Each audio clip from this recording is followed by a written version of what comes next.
Now the second CIA story, which is about a most unusual trip, said the CIA director made to the West Coast on Friday. It was to respond to charges concerning the crack cocaine epidemic of the 1980s. It is an appalling charge that goes to the heart of this country. It is a charge that cannot go unanswered. The newspaper asserted that members of the CIA's army in Nicaragua helped spark a crack cocaine explosion in urban America in the 1980s. We don't have any evidence so far that they did it directly. And what we have evidence of is that men working for a CIA-run army did do that. The report said two Nicaraguans, Danilo Blandon and Norwin Meneses, sold tons of cocaine to Los Angeles drug dealer Ricky Ross. At our heyday, as much as maybe $1 million a day, $2 million a day sometimes, maybe more, a few days. So eventually he bought us a money machine, and he brought it over to us. And it eased the pain, a lot. But eventually it even got too much for one money machine. We wound up getting 3 money machines to count it. As of today, we have no evidence of a conspiracy by the CIA to engage in encouraging drug traffickers in Nicaragua or elsewhere in Latin America. Maybe they just turned their heads. Maybe they just kind of blinked and said, well, it doesn't make any difference.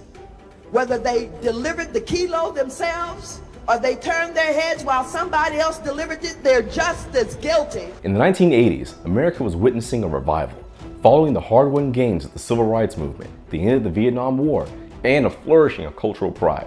Black and Latino communities across the nation were beginning to proclaim economic, social, and political agency. Neighborhoods thrived as centers of culture and commerce, painting a promising picture of resilience and renewal. But just as these communities were poised to transcend decades of systemic oppression, a new crisis loomed on the horizon. It wasn't just an epidemic, it was a meticulously orchestrated assault. The stage was set, not by fate, but allegedly by design, with the CIA at its helm. The crack cocaine epidemic didn't just happen, it was facilitated as black and brown neighborhoods were blossoming. They became targets in a larger geopolitical strategy. The 1980s were the Cold War's twilight, with America desperate to counteract Soviet influence in Latin America. Supporting the Contras against Nicaragua's Sandinista government was a top priority, and the CIA was determined to answer the call to fight communism. Welcome to our deep dive into one of the darkest chapters in American history, where the streets of America's poorest neighborhoods were flooded with crack and cocaine, allegedly facilitated by none other than the CIA. During this, they themselves would earn the nickname Cocaine Importers of America. My name is Mark, and welcome to my channel. I make deep dives into the world of money, power, and business, empowering you, my cherished viewer, with all the tools you need to take control of your future. Be sure to hit the like button and subscribe, as it helps promote my channel to the YouTube algorithm. Now tap in, and I'll explain. In the late 1970s and early 1980s, when Central America was a chessboard for Cold War conflicts, the CIA was deeply involved in covert operations, particularly in supporting the Contras, a rebel group in Nicaragua fighting the socialist Sandinista government. Now, the Contras were a group of rebel forces, and they were chosen as America's instrument in the Shadow War. But when Congress, wary of another Vietnam-like quagmire, cut off funding through the Bolin agreements, the CIA faced a dire financial dilemma: how to sustain an expensive overseas operation without the support of Congress. Financially squeezed by congressional restrictions, the agency faced a new problem. How do we fund the Contras without direct U.S. support? If we go the Congress route and request budget for such a thing, it would be a PR nightmare. We need to find a way to get this capital and snuff out those dirty commies once and for all. The alleged solution was as sinister as it was brilliant: allow and even support the trafficking of cocaine into the United States. Now, this wasn't just your ordinary stepped on cocaine by the same chump off the street. No, this is the CIA we're talking about here. They are way better than that. Once it reached US soil, it was processed into crack, a cheaper and more addictive variant, and strategically introduced into black and Latino neighborhoods. The CIA had their product, and now they had their demographic. Enter the drug trade. Reports began surfacing that the CIA turned a blind eye to cocaine trafficking by the Contras into the United States. And some investigations suggested worse: active involvement. In cities like Los Angeles, Miami, and New York, they saw an unprecedented influx of cocaine. This wasn't just any cocaine, it was cheap, highly addictive, and it transformed into crack, a drug that ravaged communities and fueled a cycle of violence and imprisonment.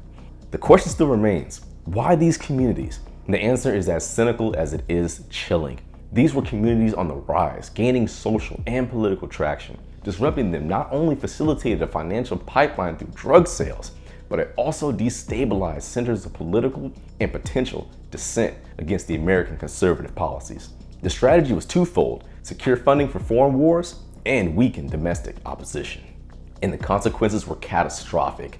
As crack ravaged these neighborhoods, incarceration rates skyrocketed, fueled by laws that disproportionately punished crack possession over powder cocaine, which was commonly associated with wealthier, whiter demographics. The social fabric of these communities were torn, leaving a legacy of mistrust and trauma that still lingers to this day. The impact was immediate and devastating. Crack was highly addictive, leading to severe social and health issues.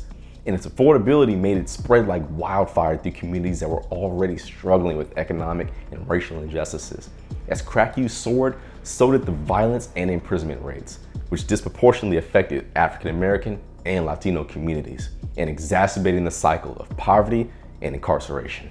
The implications were profound. A foreign policy tool meant to destabilize a socialist government thousands of miles away ended up unleashing a wave of destruction on American streets. The war against communism abroad thus morphed into an unintended war against the citizens at home, raising questions about the cost of America's Cold War strategies and the lives they disrupted. The impact on American cities was devastating. Neighborhoods were destabilized, families torn apart, and the criminal justice system was overwhelmed. The crack epidemic exacerbated racial inequalities with harsher sentences for crack-related offenses, which disproportionately affected African American communities. However, in 1996, a bombshell hit the pages of the San Jose Mercury News. Journalist Gary Webb released a series titled Dark Alliance, which would ignite a firestorm of controversy and debate across the United States. Webb's explosive allegations suggested a scenario which was almost too sinister to believe, that the CIA had a hand in drug trafficking operations that funneled crack cocaine into Black, Latino, and poor white neighborhoods across America. Webb's reporting drew on court documents, official reports, and a range of interviews. He detailed how the Nicaraguan Contras, which were struggling for resources after Congress blocked American government funding, allegedly turned to drug trafficking to finance their warfare. According to Webb, not only did the CIA know about these activities, but they also offered a shield of impunity, allowing the drugs to flood into vulnerable African American communities and to directly fund a war against communism in Central America. Even before Webb's reporting, suspicions about the CIA's role in drug trafficking were not entirely new.